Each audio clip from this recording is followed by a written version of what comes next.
ভালোবাসার বাংলাদেশ, বক্তিয়ারের বাংলাদেশ, এই সব ফরিদের বাংলাদেশ।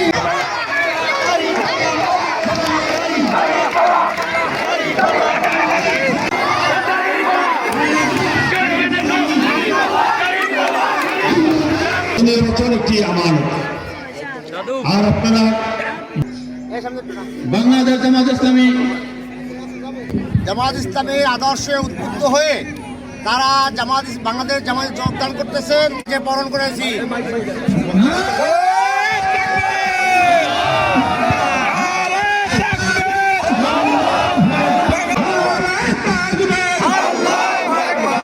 এই অঞ্চলের মাটি, এই অঞ্চলের মানুষ, তারা বীর পুরুষ, তারা রণাঙ্গনে যুদ্ধ করে বাংলাদেশের স্বাধীনতা, আমাদের এই স্বপ্নের সোনালী বাংলাদেশ গঠন করায় ভূমিকা পালন করতে যে সাহসিকতার পরিচয় দিয়েছে, এই সাহসী সন্তানদের ভাই হিসাবে আজকে থেকে আমি ডক্টর ফাইজুল এই শুক্তাগার ইউনিয়নেরও একজন সন্তান।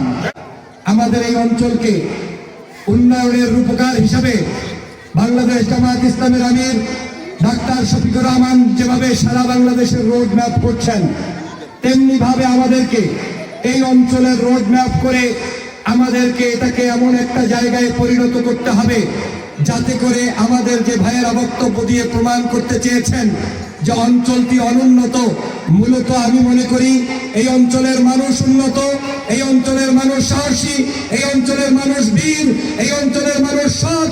ইনশাআল্লাহ আমরা যদি সৎ নেতৃত্ব প্রতিষ্ঠা করতে পারি তাহলে এই অঞ্চল থাকবে সবচাইতে উন্নত। ইনসাফ ভিত্তিক রাষ্ট্র কায়েমটার মূল থিম হচ্ছে এমন একটি রাষ্ট্র ব্যবস্থা যেখানে ধর্মের কারণে, মতের কারণে, দলের ভিন্নতা থাকার কারণে কারো উপরে জুলুম হবে না, অত্যাচার হবে না, নির্যাতন হবে না, হামলা হবে না, মামলা হবে না। প্রত্যেকটি নারী পুরুষ, হিন্দু মুসলমান ঐক্যবদ্ধভাবে থাকবে। সরকারের বরাদ্দকৃত অর্থ সম্পদ যা থাকবে, আমার চরম শত্রু ব্যক্তিও এই অঞ্চলের গরিব মানুষ হলে তার কাছে সর্বাগ্রে জামাতের কর্মী, জামাতের এমপিরা ওই সম্পদ বন্টন করবে। ওইটার নামই হচ্ছে ন্যায় ও ইনসাফ। আমি আপনাদেরকে দৃঢ় কণ্ঠে বলতে পারি, আমাদের হাফিজ ভাই যে ঘোষণা দিয়েছেন, আমাদের এমপি মন্ত্রীরা কোনো দুর্নীতি করবে না, অন্যায় করবে না, চাঁদাবাজি করবে না, বরং যারা এ ধরনের করার সম্ভাবনা থাকবে তারা এই দলে থাকবে না। আমি একত্র পোষণ করে বলছি, আমার পিছনে যেমন জামাত ইসলাম রয়েছে, আমার পরিবার রয়েছে, কায়েদ পরিবার রয়েছে, ইনশাআল্লাহ আমি এই অঞ্চলের কোন মানুষের টাকা পয়সা দুর্নীতি করে কাউকে খেতে দিব না, দিব না, দিব না। আপনারা আজকের এই সমাবেশে এসে প্রমাণ করে দিয়েছেন, আমাদের ভোটে কোন ধরনের কেউ চাপ সৃষ্টি করে আমাদের ন্যায় ইনসাফের প্রতীকের পক্ষের ভোটকে কেউ দাবিয়ে রাখতে পারবে না। ইনশাআল্লাহ আসুন, দল মত জাতি ধর্ম বর্ণ নির্বিশেষে যারা শান্তির পক্ষে থাকতে চান তারাই আমাদের সাথে সংগ্রামে মিলিত হন। নারায়ে তাকবীর।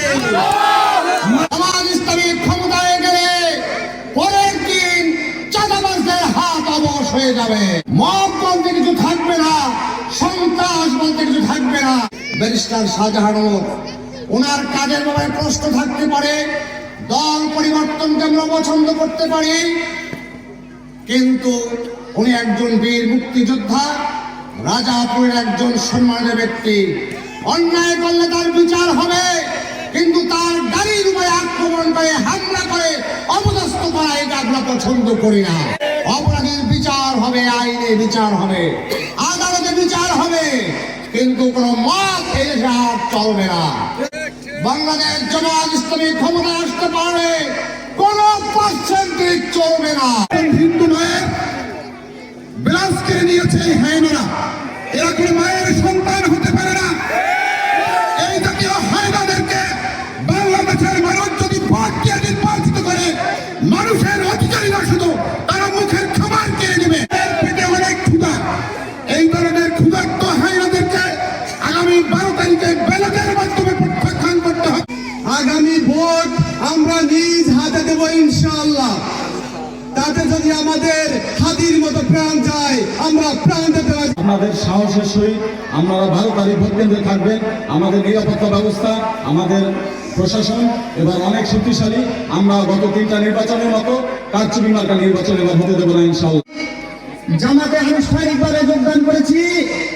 আমরা দেখতে পাচ্ছি যে আগামী 12ই ফেব্রুয়ারি নির্বাচনে শুধু রাজাপুর কাঠালিয়া নয়, বাংলাদেশের 300টা আসনেই মানুষের জামাত ইসলামকে ভোট দেওয়ার জন্য আগ্রহী প্রকাশ করেছে এবং ব্যালট পেপারের মাধ্যমে তা বাস্তবায়ন হবে। আমরা ইতির মধ্যেই দেখতে পাচ্ছি আর এক 6,000 মাথা